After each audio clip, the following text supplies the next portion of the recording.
Hello and welcome. I'm Annette Reeder from the biblicalnutritionist.com, and today it's all about what is that number one reason you're not seeing the success that you want, either spiritually, physically, mentally, or emotionally. It comes down to this one thing, and we're going to talk about it today, and I'm going to share with you how to overcome it immediately.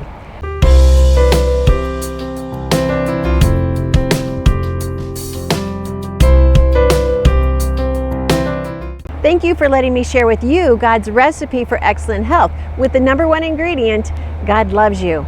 He's loved you from the moment of conception, and He has an amazing purpose just for you.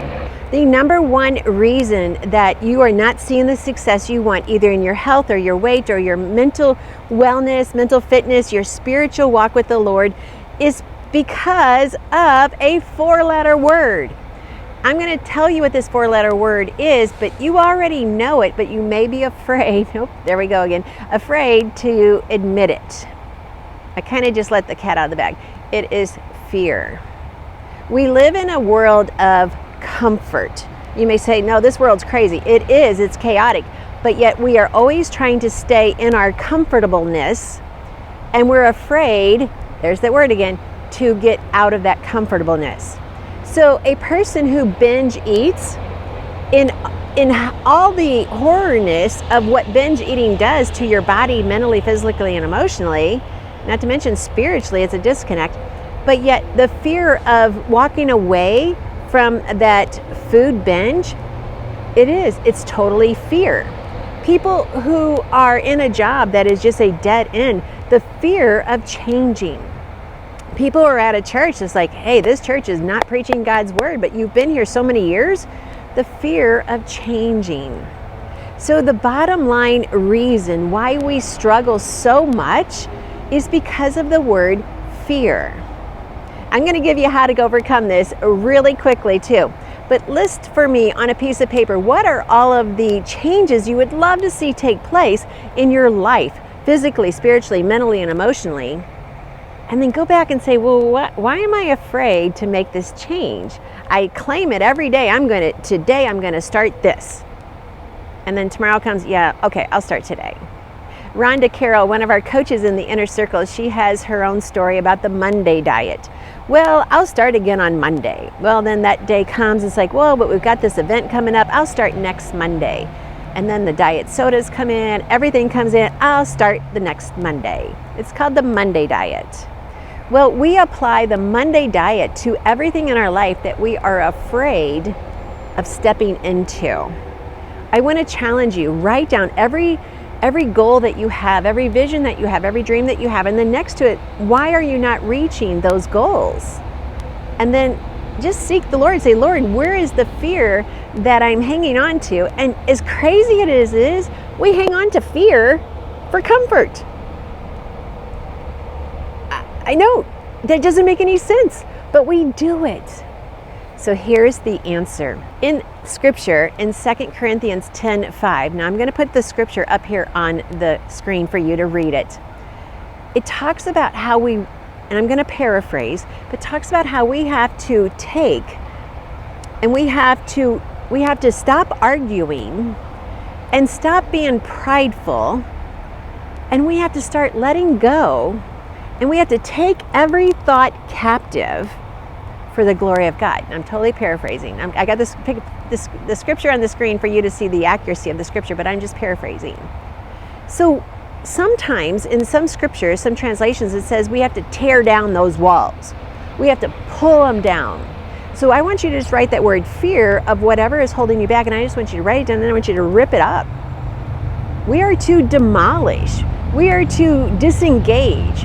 We are to just walk away from, discredit is another good word, the fears and the pride. It talks about the arrogance, because when we cling to that, we are being prideful. And pride means whatever we have up on that pedestal that we are afraid of changing, that's a god. Yeah, I know, my toes hurt too from being stepped on with that one. It becomes a god. That's why he's saying for you to dismantle it. Tear it down. Pull it down. Tear it up. Write it on paper and tear it up. Burn it in a bonfire. Have fun getting rid of those fears. But the second part of the verse is where we are set free. Take every thought captive for the glory of God.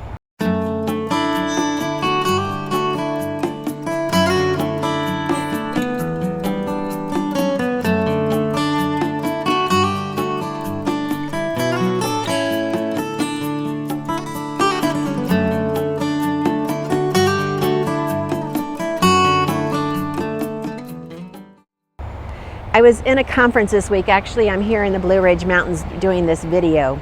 And one of the speakers says, we need to take every script captive. And I heard that and I said to myself, thank you, Lord. That is so true. I need to take every video captive. Am I doing every video for the glory of God? Am I doing every script for the glory of God? Every time I meet in a consultation and help people see the new health that they can achieve, am I doing that for the glory of God?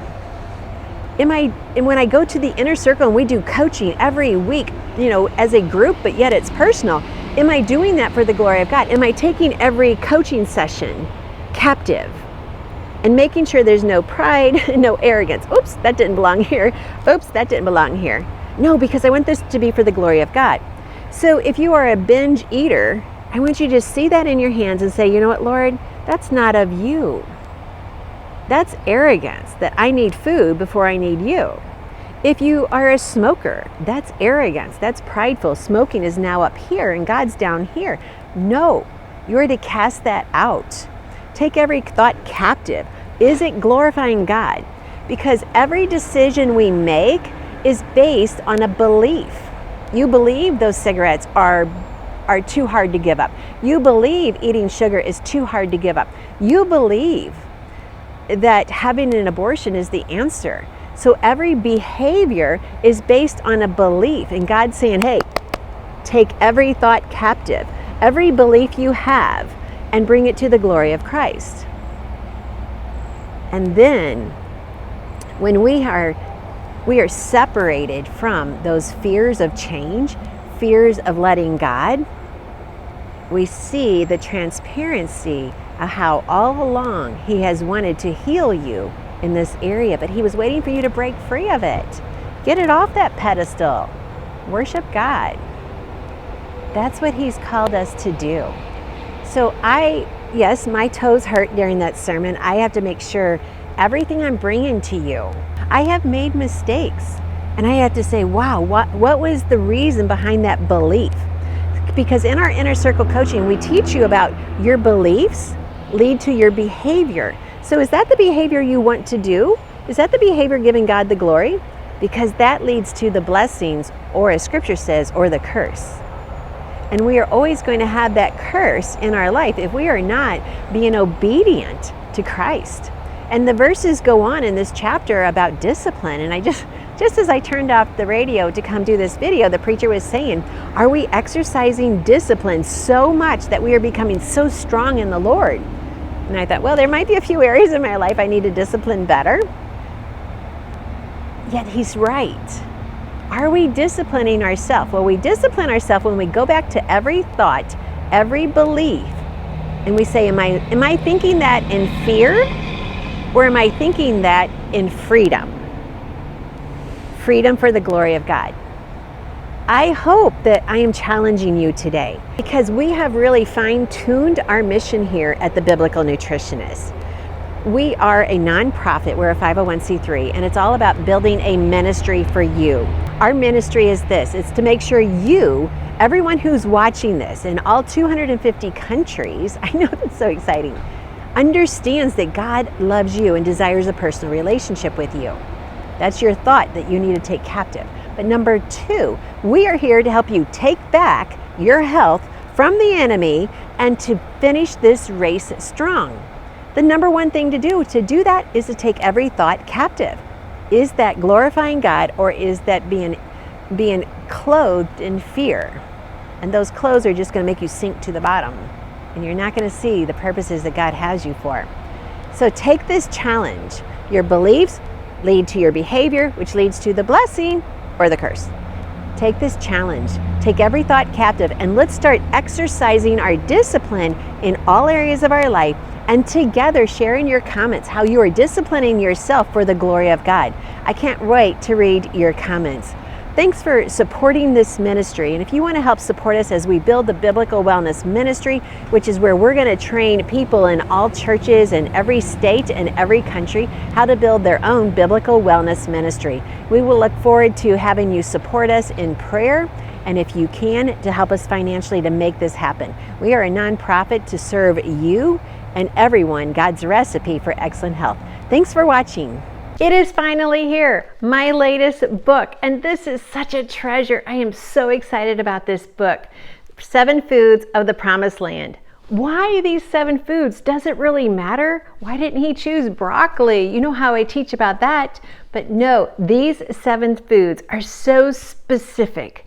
God had a purpose for each one of these foods to be a lesson for us to learn from. The way he shares his love through these 7 foods is incredible.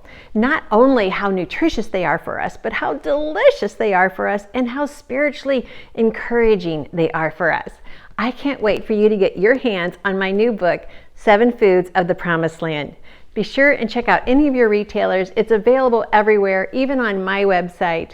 And while you check it out and read this book and enjoy it, be sure and leave a review on Amazon or our website. I'm going to be doing some fun giveaways for people who leave a review.